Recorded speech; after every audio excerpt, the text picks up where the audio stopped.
नमस्कार बच्चों, आज हम पढ़ेंगे इबारती सवालों की समझ। इबारती सवालों को समझने के लिए सबसे पहले जो भी इबारती सवाल आपको दिया जा रहा है उसको अच्छे से पढ़ा जाए। पढ़ने का तरीका यदि आपका सही होगा तो आपको सवाल को हल करने में आसानी होगी। यदि मान लीजिए सवाल को पढ़ने में आपने थोड़ा सा डिफरेंस किया तो आगे पीछे हो सकता है कि अपन को समझने में दिक्कत हो जाए। तो ऐसी स्थिति में सबसे पहले पढ़ेंगे अपन इन सवालों में सभी प्रकार के सवाल हैं। कोई जोड़ना का है, कोई गुणा का है, कोई भाग का है, कोई घटाने का है, कोई और भी अलग प्रकार। मतलब ये 4 प्रकार के सवाल हैं तो चारों अलग अलग स्थितियों में हल होने वाले हैं। इन चारों सवालों को हल करके देखते हैं अपन, और वो भी मौखिक कैसे हल किया जाएगा। तो पढ़ते हैं सबसे पहले पहला सवाल है, एक टोकनी में 50 आम हैं, ऐसे 20 टोकनियों में कितने आम होंगे। प्रश्न को पढ़ा, एक टोकरी में कितने आम हैं? 50 आम हैं। ऐसी कितनी टोकरियां हैं? 20। चलो अब इसको अपन समझने का प्रयास करें। एक टोकरी में 50 आम हैं तो 2 टोकरियों में कितने होंगे? 2 टोकरियों में स्वाभाविक 100 आम होंगे। 3 टोकरियों में कितने आएंगे? 3 टोकरियों में 150 होंगे। 4 टोकरियों में कितने होंगे? 200 होंगे। मतलब ये हमारा एक दुनिया के रूप में आते चला जा रहा है। तो ऐसी स्थिति में हम ये कहेंगे कि इस सवाल में गुणा हो जाएगा, अर्थात एक टोकरी में कितने 50 आम हैं तो 20 टोकरियां बराबर 50 गुणा 20। सीधा सीधा सिंपल सा सवाल हल हो जाएगा। एक टोकरी बराबर कितने आम? 50 आम। तो 20 टोकरियों बराबर कितने आम हो जाएंगे? 20 गुणा 50, अर्थात 1000 आम होंगे आपके पास। चलो अगला सवाल देखते हैं। दूसरा सवाल थोड़ा सा अलग होगा। इधर पर देखें, राम के पास 100 रुपए का एक नोट, 50 रुपए का एक नोट, 20 रुपए का एक नोट, 10 रुपए का।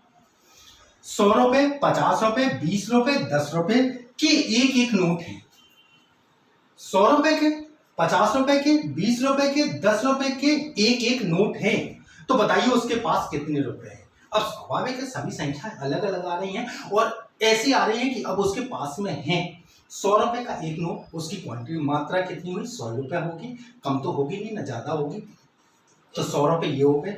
50 रुपए का भी एक नोट है तो 50 रुपए उसमें क्या हो जाएगा? जुड़ जाएगा, उसके पास 150 रुपए हो गए। फिर 20 रुपए और हो गए उसके पास, 20 रुपए का एक और नोट है। अब 20 रुपए और जोड़ा गया तो कितना हो गया? 180 रुपए हो गया। 170 रुपए होगा। 170 में फिर 10 रुपए का एक और नोट है तो कितना हो जाएगा? 180 रुपए। अर्थात राम के पास में कितने रुपए हो गए? 180 रुपए। इन सभी मानों को हमने क्या किया? आपस में जोड़ दिया, क्योंकि ये अलग अलग मात्राओं में आ रहे थे। और यहाँ पर यही बताया जा रहा है कि राम के पास में 100 रुपए का एक नोट है, 50 रुपए का एक नोट है, 20 रुपए का एक नोट है और 10 रुपए का एक नोट है। तो जो उसके मान दिए गए हैं इन सभी मानों को अपन ने क्या किया? जोड़ दिया। तो उसके पास कुल मिला के ये है कि यदि मान लीजिए हम विभिन्न प्रकार के फल एक टोकरी में डालते चले जाएं तो कितने हो रहे हैं? सब जोड़ना करके निकाला जाता है। इसी प्रकार से सवालों को अच्छे से पढ़ा जाए और आराम से उसको समझने का प्रयास करेंगे, समझ में आएंगे।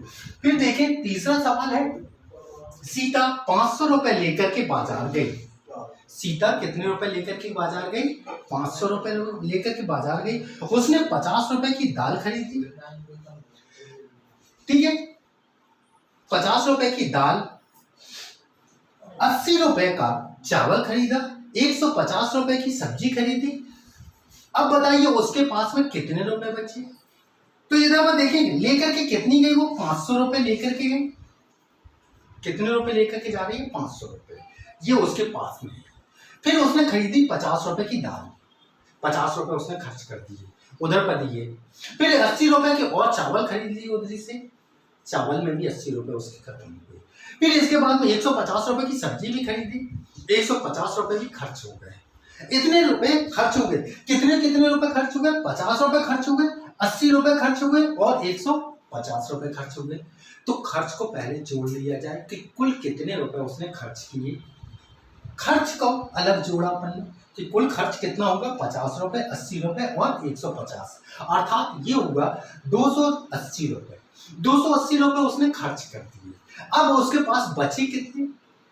तो 500 रुपए लेकर के वो बाजार गई थी, उसमें से जितना खर्च किया उसको घटा दिया जाए, आसानी से ये सवाल हल हो जाएगा। जितने रुपए वो लेकर के गई थी वो उसके पास का पैसा था, उस पैसे से जितना उसने खर्च किया जाने वाला पैसा था 280 रुपये, वो घटा दिया जाएगा। तो आराम से ये सवाल भी हल हो जाएगा। तो मतलब ये है, खर्च को पहले जोड़ना है और खर्च को कुल रुपए जो लेकर के गए थे उससे खर्च को घटा देना है, तो आपके शेष बचे रुपए निकल आएंगे। फिर अगला सवाल देखते हैं, सवाल नंबर 4।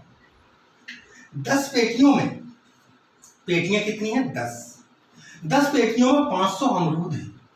अमरूद पेटियां आई हैं, ये कि अमरूद की पेटियां, ठीक है। तो अमरूद की पेटियां हैं कितनी? 10 हैं। 10 पेटियों में 500 अमरूद हैं। तो बताओ एक पेटी में कितने अमरूद होंगे? 10 पेटियों में कितने अमरूद हैं? 500 अमरूद हैं। एक पेटी में कितने अमरूद होंगे ये बताना है। तो देखिए इधर पर स्वाभाविक है, जब हम इन संख्याओं को कम में लेकर के आएंगे तो ये बदलती चली जाएंगी, कम होती चली जाएंगी। यदि 10 पेटियों में हम देखें तो 500 आम है, 500 अमरूद है। यदि मान लीजिए हम 5 पेटियों में देखें तो 250 आएंगे, और कम में देखें तो और कम होते चले जाएंगे। अर्थात ये भाग वाला सवाल है, जितना कम करते चले जाएंगे उसकी मात्रा भी कम होती चली जाएगी। तो ये ऐसी स्थिति में इधर का भाग का सवाल हो जाएगा। अर्थात 10 पेटियों बराबर 500 अमरूद, तो एक पेटी बराबर कितना होगा? 500 भागे 10 अमरूद। 500 भागे 10, तो 500 में 10 का भाग देंगे, कितना आ जाएगा? 50 अमरूद। तो एक पेटी में कितना आएगा? 50 अमरूद। इस प्रकार से हम इबारत वाले सवालों को मौखिक हल कर सकते हैं, उनके बारे में सोच सकते हैं। उम्मीद है कि इन सवालों को आप समझ गए होंगे और इनको वैसे जैसा बताया गया उसी प्रकार से आपको हल करना है। धन्यवाद।